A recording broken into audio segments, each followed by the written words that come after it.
সহিহ মুসলিমের 2581 নম্বর হাদিসের বর্ণনায় পাওয়া যায়, দো জাহানের বাদশাহ জনাবে মুহাম্মদ রাসূলুল্লাহ সাল্লাল্লাহু আলাইহি ওয়াসাল্লাম বলেন যে আতাদরুনা মাল মুফলিস, এই দুনিয়ার জমিনে সবথেকে নিঃস্ব সবথেকে গরিব কোন ব্যক্তি? সাহাবারা বলেন আল মুফলিসু ফিনা মান লা দিরহাম লাহু ওয়ালা মাতা।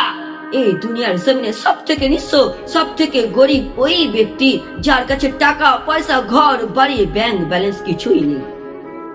আল্লাহ রাসূল সাল্লাল্লাহু আলাইহি ওয়াসাল্লাম বলেন না, ওই ব্যক্তি গরিব না, ওই ব্যক্তি নিঃস্ব নয়, ওই ব্যক্তি সবথেকে নিঃস্ব আমার উম্মতের মাঝে যে ব্যক্তি কাল কিয়ামতের ময়দানে আল্লাহর দরবারে বড় বড় উহুদ পাহাড় পরিমাণ নেক আমল নিয়ে উপস্থাপন হবে।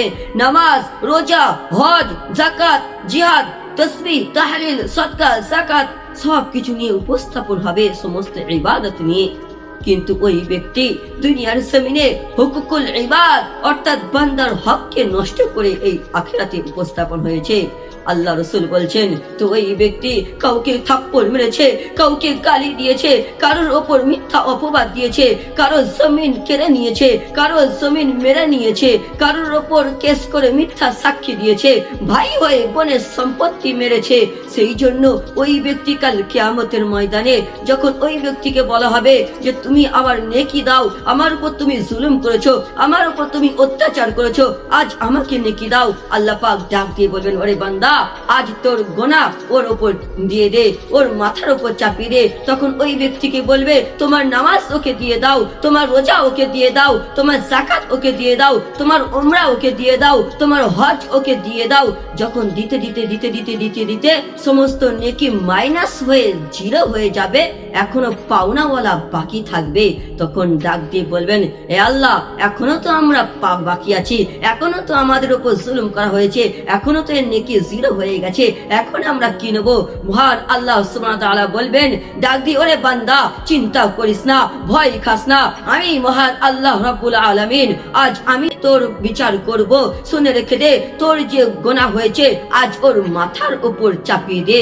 আল্লাহ রাসূল বলছেন উখিযা মিন খাতায়াহুম ফাতুরিহা আলাইহি, সমস্ত গুনাহ ওর মাথার উপর চাপিয়ে দেওয়া হবে। যে পুরো লাইফে জিনা করলো না, অন্যের জিনার গুনাহ ওর মাথার উপর চাপিয়ে দেওয়া হবে। যে পুরো লাইফে মদ খেলো না, অন্যের মদ খাবার গুনাহ ওর মাথার উপর চাপিয়ে দেওয়া হবে। যে পুরো লাইফে জুয়া খেললো না, অন্যের জুয়া খেলার গুনাহ ওর মাথার উপর চাপিয়ে দেওয়া হবে। সমস্ত গুনাহ নিয়ে কাল কিয়ামতের ময়দানে উপস্থাপন হবে। আল্লাহ রাসূল বলছেন সুম্মা তুরিহা ফিন নার, ওই ব্যক্তিকে জাহান্নামে পাঠানো হবে। ওই ব্যক্তি এত ইবাদত করার পরেও কিসের জন্য আজ সুম্মা তুরিহা ফিন নার হয়ে গেল? কিসের জন্য আজ জাহান্নামে চলে গেল? ও তো দুনিয়ার জমিনে ইবাদত করেছে, হজ করেছে, উমরা করেছে, নামাজ পড়েছে, যাকাত দিয়েছে, সমস্ত ইবাদত করেছে, তারপরেও কেন আজ জাহান্নামে চলে গেল? আমার ভাইরা একটু মনোযোগ দি, একটু হুঁশিয়ারি হয়ে যাই, শুধু একটা কারণে, জাস্ট অনলি ফর হুকুকুল ইবাদ অর্থাৎ বান্দার হককে নষ্ট করেছে। আল্লাহ রাসূল বলছেন ওই ব্যক্তি শুধু একটি কাজ করেছে, একটি নাফরমানি করেছে, অন্যের হককে নষ্ট করেছে, কাউকে গালি দিয়েছিল, কারোর হক মেরে নিয়েছিল।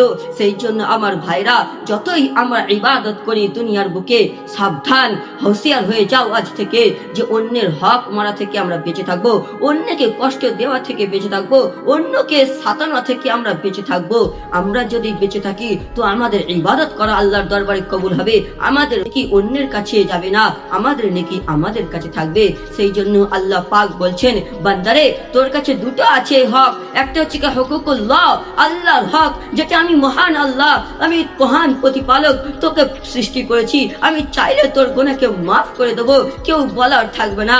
কিন্তু বান্দার হক যদি একবার নষ্ট করিস, ও কাল কিয়ামতের ময়দানে তোর কাছ থেকে চেয়ে নেবে, আমি সেদিন কিছু করতে পারবো না। সেই জন্য আমার ভাইরা আমরা যা কিছু করি বান্দার হক অর্থাৎ হুকুকুল ইবাদ থেকে আমরা বেঁচে থাকবো। আল্লাহ সুবহানাহু ওয়া তাআলা আমাদের বান্দার হক কে হেফাজত করার তৌফিক দান করুক এবং তাদের প্রাপ্য হিসেব মতো দেওয়ার তৌফিক দান করুক। ওমা আলাইনা ইল্লাল বালাগ।